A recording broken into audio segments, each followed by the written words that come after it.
PSM Makassar kembali dikabarkan mendekati salah satu mantan pemainnya yang saat ini membela Bali United yaitu Rizky Pellu. Peluang Rizky Pellu berseragam PSM Makassar setelah kontraknya tak diperpanjang Bali United. Tak mampu bersaing membuat Rizky Pellu tersingkir. Ia hanya catatkan 14 pertandingan bersama Bali United di musim ini. Meski begitu, Rizky Pellu diketahui bakal kesulitan untuk mencari klub baru untuk mengarungi kompetisi di musim depan.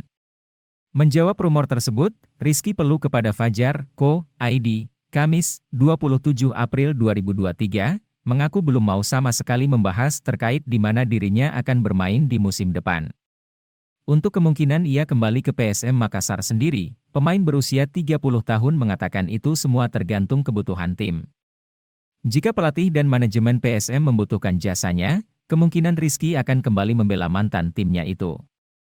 Sementara itu, mantan asisten pelatih PSM Makassar Tony Ho kepada Fajar.co.id, Jumat, 28 April 2023, menyebut kembali pemain berusia 30 tahun ini bakal membuat PSM Makassar semakin kuat.